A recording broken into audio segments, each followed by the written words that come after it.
अच्छा सर ये बताइए कि ये जो प्राइवेटाइजेशन का मामला है आपने इसको बड़ा ऑब्जर्व भी किया होगा यकीनी तौर पर। आप इसके ऊपर तनकीद भी काफ़ी करते रहे। इनफैक्ट आपने गुज़िश्ता दिनों एक इंटरव्यू के अंदर कहा कि प्राइम मिनिस्टर साहब और डिप्टी प्राइम मिनिस्टर चाहते ही नहीं है कि प्राइवेटाइजेशन हो। तो अभी ये जो पीआईए का सारा मामला है जिसके ऊपर आप भी कह रहे हैं कि गवर्नमेंट इसलिए नहीं चाहती, प्राइम मिनिस्टर साहब, डिप्टी प्राइम मिनिस्टर साहब, क्योंकि वो बिग गवर्नमेंट पर यकीन रखते हैं। आपको लगता है कि फिर ये जो पीआईए की प्राइवेटाइजेशन का सारा मामला हुआ ये बाय डिजाइन हुआ है?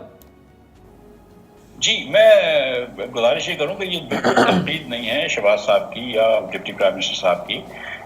मैं मिसाल के तौर पर निजकारी में मानता हूं, प्राइवेटाइजेशन में मानता हूं, कुछ लोग नहीं मानते। चौधरी मंजूर पीपल्स पार्टी के हैं, वो भी अक्सर जो है वो निजकारी के खिलाफ बात करते हैं।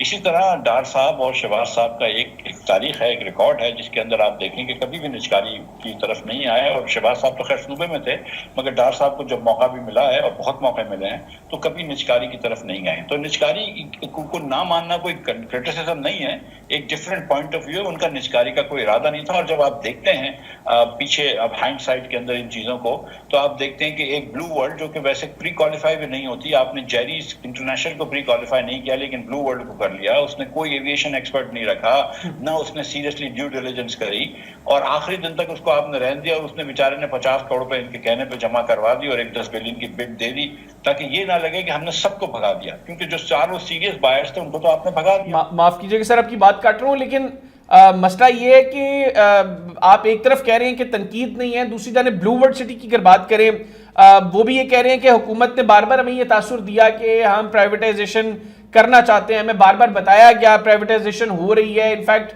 अब्दुल अलीम खान साहब जो प्राइवेटाइजेशन मिनिस्टर हैं उन्होंने भी कहा कि हम जो है वो इस प्रोसेस को चला रहे हैं, हम प्राइवेटाइज कर रहे हैं। लेकिन जो जिस तरीके से प्रोसेस चलाया गया वो बहरहाल संजीदा दिखाई नहीं दिया। बहुत से सीरियस बायर्स जिनका आपने भी जिक्र किया कि वो इस प्रोसेस से बाहर हो गए, तो फिर तासुर दिया गया कि हम प्राइवेटाइजेशन कर रहे हैं, लेकिन बैक एंड पे गवर्नमेंट नहीं चाहती थी कि ये प्राइवेटाइजेशन जो है वो हो। देखिए, गुजारिश ये है कि इस हुकूमत को आए हुए 8 महीने हो गए। आपने पीआईए की तो प्राइवेटाइजेशन, क्योंकि वो काफी आगे हो गए थे, उसके बाद की है। आपने किसी और डिस्ट्रीब्यूशन कंपनी की प्राइवेटाइजेशन की बात सुनी कि इस्लामाबाद इलेक्ट्रिक सप्लाई कॉर्पोरेशन या फैसलाबाद इलेक्ट्रिक सप्लाई कॉर्पोरेशन, जो कि बड़ी अच्छी हालत में है, क्या उसकी प्राइवेटाइजेशन की बात हुई है? सर यहाँ पर पीआईए प्राइवेटाइज नहीं हो रही है, डिस्कोस की प्राइवेटाइजेशन तो फिर एक और बहुत बड़ा चैलेंज होगा, बहुत ज्यादा मुश्किल काम होगा। नहीं, देखें ना, पीआईए की प्राइवेट, देखें इस प्रोसेस को, जो जिस तरह प्रोसेस है, 460 दिन लगते हैं, ठीक है, 460 दिन मुकम्मल करने में लगते हैं। पीआईए की प्राइवेटाइजेशन भी आज 1.5-2 साल हो गए जब जाके ये नाकाम हुई है। आप पीआईए की प्राइवेटाइजेशन कर रहे थे, लेकिन एक आदमी से तो ज्यादा है ना प्राइवेटाइजेशन के इदारे में, पूरा कमीशन है, लोग एम्प्लॉई हैं, पूरी वजारत है। तो क्या हमने कोई वो किया है, एलओआई दिया कंसल्टेंट ढूंढने के लिए, फेस्को का या आईएसको का काम करने पे काम शुरू किया हमने? क्या हवेली बहादुर शाह विक्की या बलोकी पे कोई काम शुरू किया हमने? क्या किसी और इदारे प्राइवेटाइज करने का काम शुरू किया? 2 दिन के लिए बात चली थी यूटिलिटी स्पोर्ट्स कॉर्पोरेशन की। लेकिन सर फिर ये तो मिसगाइड करने वाली बात होगी ना। हुकूमत तो कह रही है कि हमने प्राइवेटाइज करना है, एक तासुर दिया गया कि गवर्नमेंट चाहती है प्राइवेटाइजेशन, फिर पीआईए के हवाले से एक सारा प्रोसेस चलाया भी गया। और अगर प्राइवेटाइजेशन करनी नहीं थी, गवर्नमेंट ने पीआईए को प्राइवेटाइज करना नहीं था, फिर इस सारे मामले को करने का मकसद क्या था? देखिए, ये हुकूमत ऑप्टिक्स में मानती है, तो ऑप्टिक्स की कि हमने प्राइवेटाइजेशन कर रहे हैं, वो आगे तक छोड़ के चले गए, बाकी कोई तो प्रोसेस आगे नहीं किया ना। किसी भी डिस्ट्रीब्यूशन कंपनी का प्रोसेस बिल्कुल 1 इंच भी आगे नहीं बढ़ा है, राइट? इसके ऊपर क्योंकि ये बहुत सारा काम फवाद हसन फवाद करके चले गए थे, तो ये मजबूरी थी कि इनको इन पे बात करनी पड़ी। पाकिस्तान के बड़े तरीन लोग, पेगासस एयरलाइन और टर्की की, एयर अरेबिया फ्रॉम यूएई, ये सब इन्वॉल्व थे इस प्राइवेटाइजेशन में। ये सब उठ के चले गए, तो कहीं ना कहीं किसी की तो गलती थी ना।